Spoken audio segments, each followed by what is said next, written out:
പശ്ചിമ ബംഗാൾ കത്തിപ്പടരുകയാണ്. മുർഷിദാബാദിൽ വലിയ രീതിയിലുള്ള ഹിന്ദു കൂട്ടക്കൊല പശ്ചിമ ബംഗാളിൽ നടക്കുന്നു.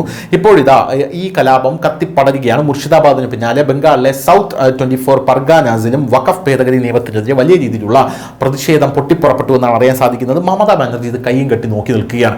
അവിടെ ഹിന്ദുക്കളെ കൊന്നൊടുക്കുന്നെങ്കിൽ കൊന്നൊടുക്കിക്കോട്ടെ, ഞാൻ ഈ നിയമത്തിൽ മുസ്ലിങ്ങളുടെ കൂടെയാണ്, നിങ്ങൾക്കാർക്കും ഒരു കാര്യവും സംഭവിക്കാതെ അല്ലെങ്കിൽ ഒരു മാനഹാനിയും ഉണ്ടാകാതെ ഞാൻ സംരക്ഷിക്കുമെന്ന് മമതാ ബാനർജി ഇവർക്ക് ഉറപ്പ് കൊടുത്തിരിക്കുന്നു. ബംഗ്ലാദേശിലെ പല മത നേതാക്കളും മുസ്ലിങ്ങളുടെ ദേഹത്ത് ഒരു തരി മണ്ണ് വീണാൽ ബംഗ്ലാദേശിൽ നിന്ന് ഞങ്ങൾ ഇന്ത്യയുടെ അതിർത്തി കടന്നു വന്ന് ഈ രാജ്യത്തെ 50 കോടിയിലധികം ഹിന്ദുക്കളെ കൊന്നൊടുക്കുമെന്ന് പറയുന്നു. പോപ്പുലർ ഫ്രണ്ട് പോലെ സെക്യുലർ ഫ്രണ്ട് അങ്ങനെ ഒരു വലിയൊരു സംഘടന രൂപപ്പെട്ട് അവിടെ വലിയ രീതിയിൽ ആ കലാപത്തിന് നേതൃത്വം കൊടുക്കുന്നു. അങ്ങനെ വലിയ രീതിയിലുള്ള ആശങ്കയാണ് ഇപ്പോൾ ബംഗാളിൽ ഉടലെടുത്തിരിക്കുന്നത്. മുർഷിദാബാദിന് ശേഷമാണ് ഇപ്പോൾ പർഗാനാസിൽ വഖഫ് ഭേദഗതിക്കെതിരെയുള്ള പ്രതിഷേധം ഈ സെക്യുലർ ഫ്രണ്ട് അനുയായികൾ പോലീസുമായി ഏറ്റുമുട്ടി തുടങ്ങി വെച്ചിരിക്കുന്നത്.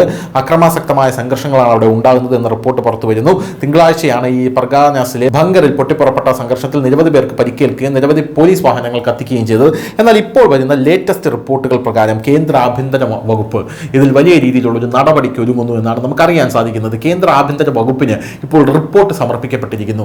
ഇതാരാണ് ഈ കലാപം നടത്തുന്നത്? കലാപകാരികളുടെ ചിത്രങ്ങളും വീഡിയോ ദൃശ്യങ്ങളും അടക്കം കേന്ദ്ര ആഭ്യന്തര വകുപ്പ് ശേഖരിച്ചുകൊണ്ടിരിക്കുകയാണ്. നമുക്കറിയാം ഉത്തർപ്രദേശിലും മറ്റും നടക്കുന്നത്. കലാപം കഴിഞ്ഞു കഴിഞ്ഞാൽ ഇവർക്കൊന്നും വീട്ടിൽ കിടന്നുറങ്ങാൻ പറ്റാത്തൊരു സാഹചര്യം, വീടുകളടക്കം ഡെമോളിഷ് ചെയ്ത് കളയുന്ന ഒരു സാഹചര്യം, ഇവരെ വീട്ടിൽ നിന്ന് പിടിച്ചുകൊണ്ടുപോകുന്ന സാഹചര്യം, അങ്ങനെ പല കാര്യങ്ങളുമുണ്ട്. എന്തായാലും അമിത്ഷാ ഇപ്പോൾ രണ്ടും കൽപ്പിച്ച് ഇറങ്ങാൻ പോകുന്നു എന്ന റിപ്പോർട്ടാണ് ഇപ്പോൾ പുറത്തു വരുന്നത്.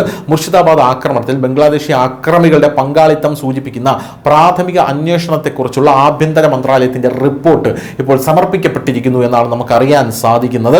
ഇവരുടെ ഇൻവോൾവ്മെന്റ്, അതായത് അവിടെ കലാപം നടത്തുന്ന ആൾക്കാരുടെ എല്ലാവരുടെയും ബാക്ക്ഗ്രൗണ്ട് ഹിസ്റ്ററി അടക്കമുള്ളവ ഇപ്പോൾ അമിത്ഷാ എടുത്തിരിക്കുന്നു എന്ന സുപ്രധാനമായിട്ടുള്ള വിവരമാണ് ഇപ്പോൾ പുറത്തു വരുന്നത്.